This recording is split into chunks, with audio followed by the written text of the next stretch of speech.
Greetings guys and gals, this is Jaedong bringing you the best in esports, and I'm bringing you Starcraft Broodwar, the Shinhan Winners League. Hwaseung odds versus Samsung Khan. Samsung Khan is up 3-2 on Hwaseung odds, and we have Stork versus Jaedong.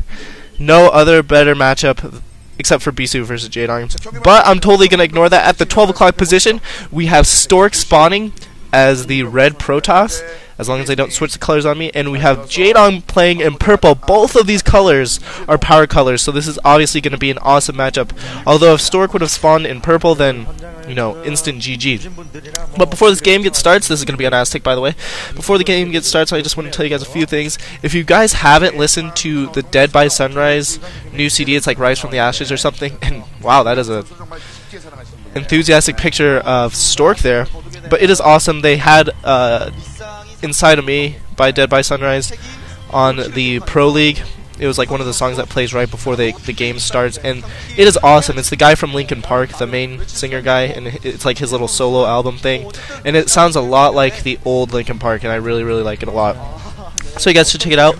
Also, I updated my profile, so my Twitter's on there, my Ustream is on there, my Justin TV is on there, my Facebook is on there. So if you guys are interested in any of that stuff, go check it out. There's links to all of that, and my Twitter's just exactly my name. So if you just want to follow that like that, it looks like we have a Forge Fast Expand going down for Stork, nothing new, and either a 12 hatch 12 pool for Jaedong.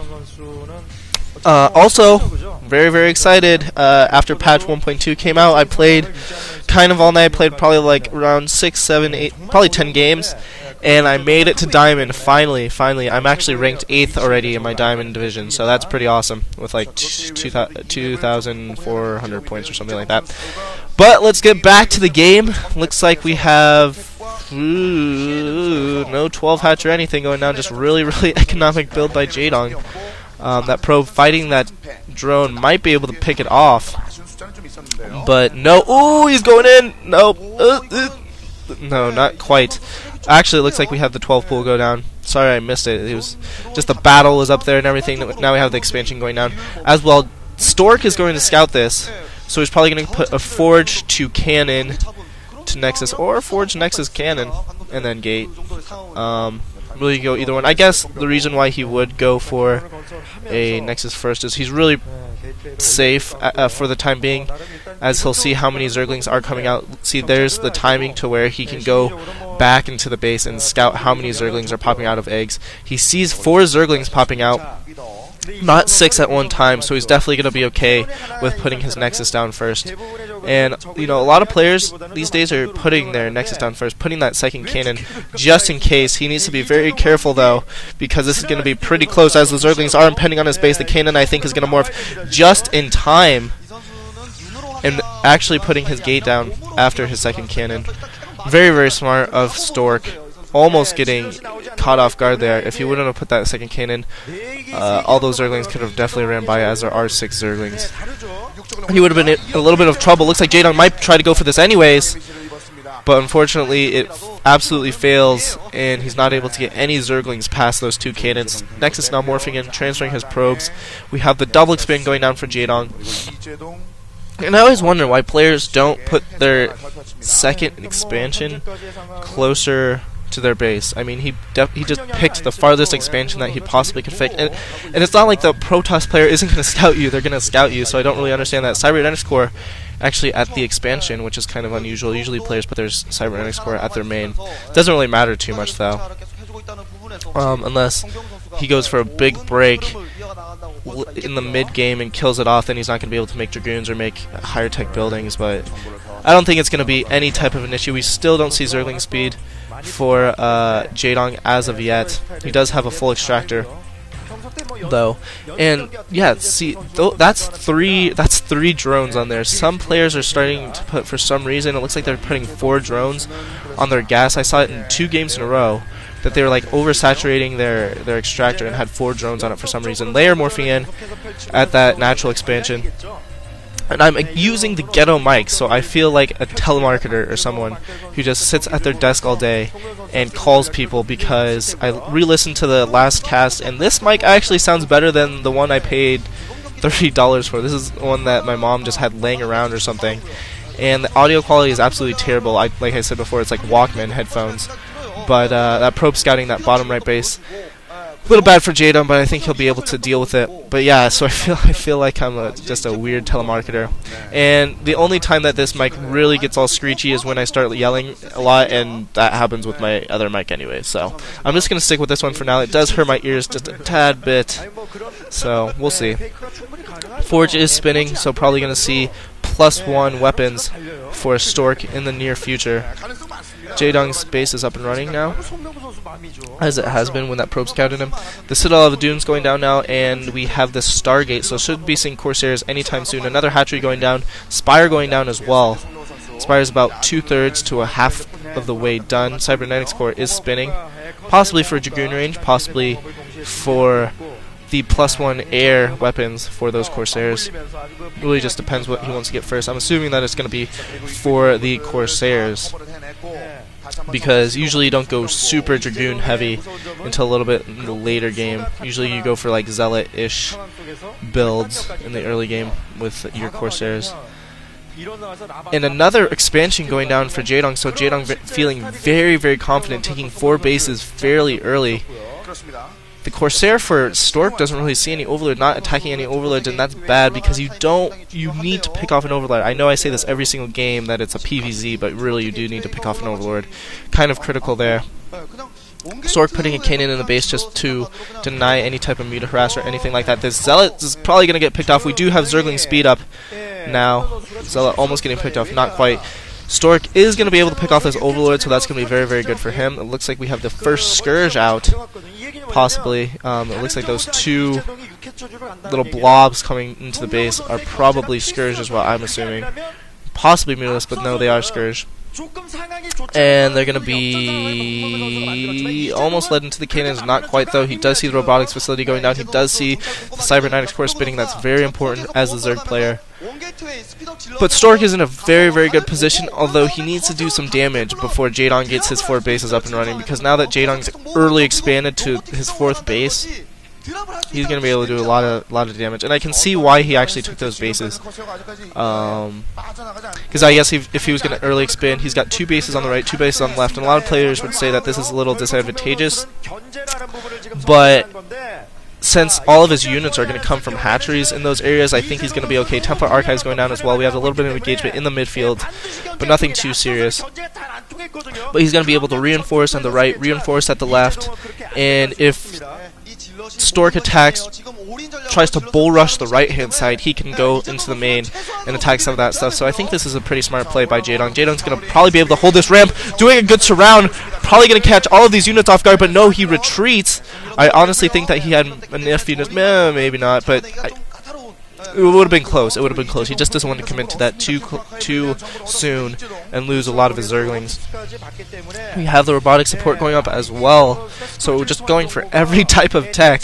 Stork is going for Reavers, he's going for probably a shuttle, he's going for Templar, he's just doing it all. These Corsairs are probably going to be able to pick off all 3 of these Overlords. Ooh, unable to pick the last one. No, they finally go in and pick the last one. Might be able to pick off their 5th.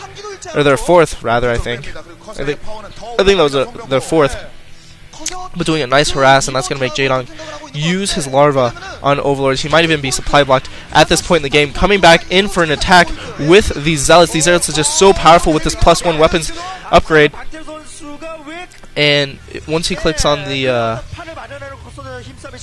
Forge is done spinning, so 1 upgrade has finished. I'm pretty sure that it is +1 attack. But once he clicks on the units, I'll be able to tell you what the core was spinning for. I'm pretty sure it was +1 weapons for those Corsairs.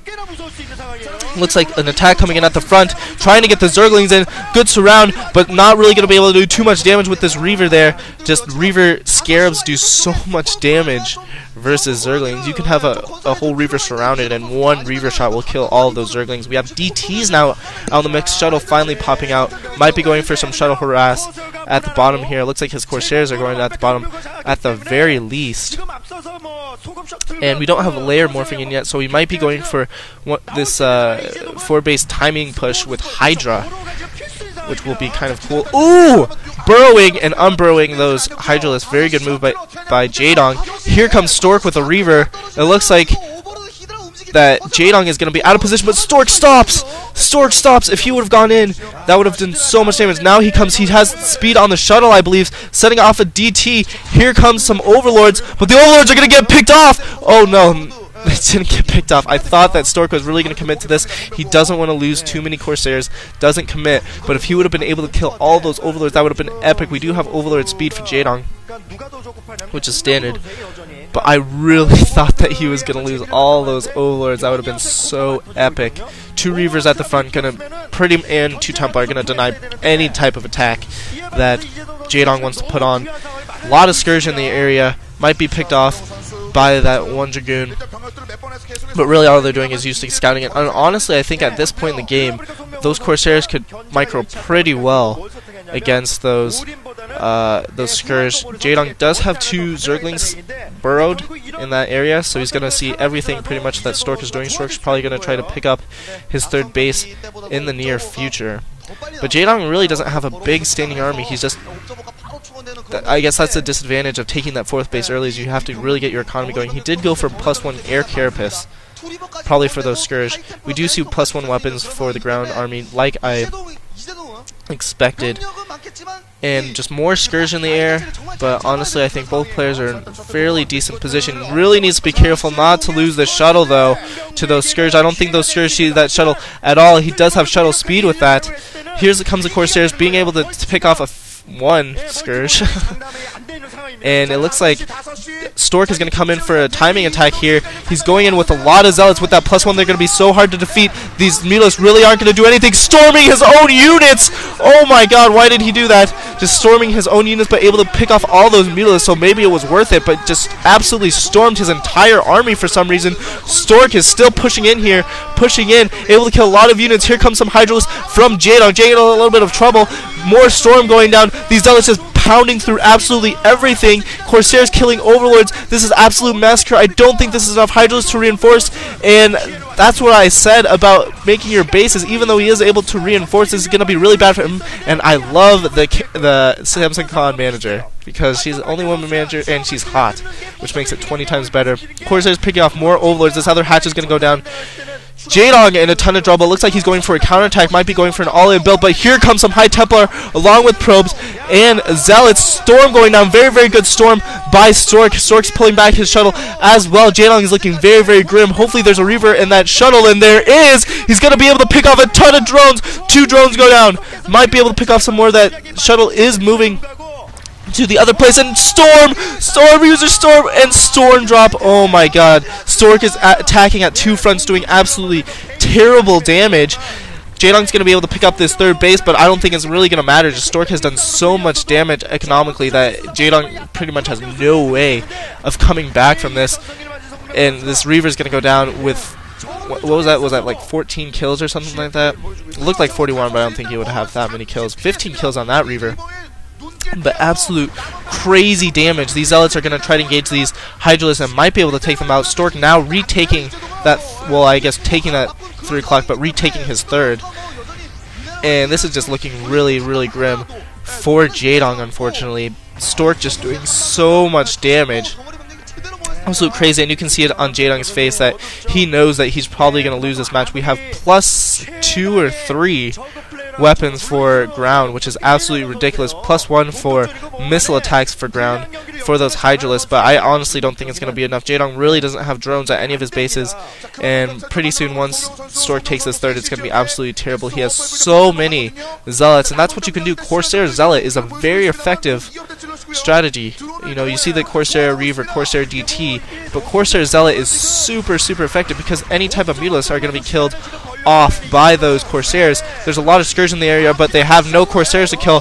Jaedong might even lose his Hive, and once he loses his Hive, it's definitely going to be GG. I mean, it's GG already, but he's definitely going to have to GG at this point in the game, especially if that Hydralisk den goes down. There are lurkers in the area. There's no observer, which means that he has no detection, but Jaedong GG. Stork wins in epic fashion, just absolutely owning Jaedong, and he's the only one that can make Jaedong look like a fool. Stork playing definitely on top of his game, and I cannot wait to see what he has in store for us in the individual leagues. That's the game, guys. If you like my commentary, please subscribe, give me a like, and comment below if you have anything to say. Other than that, I'm out of here. Lates.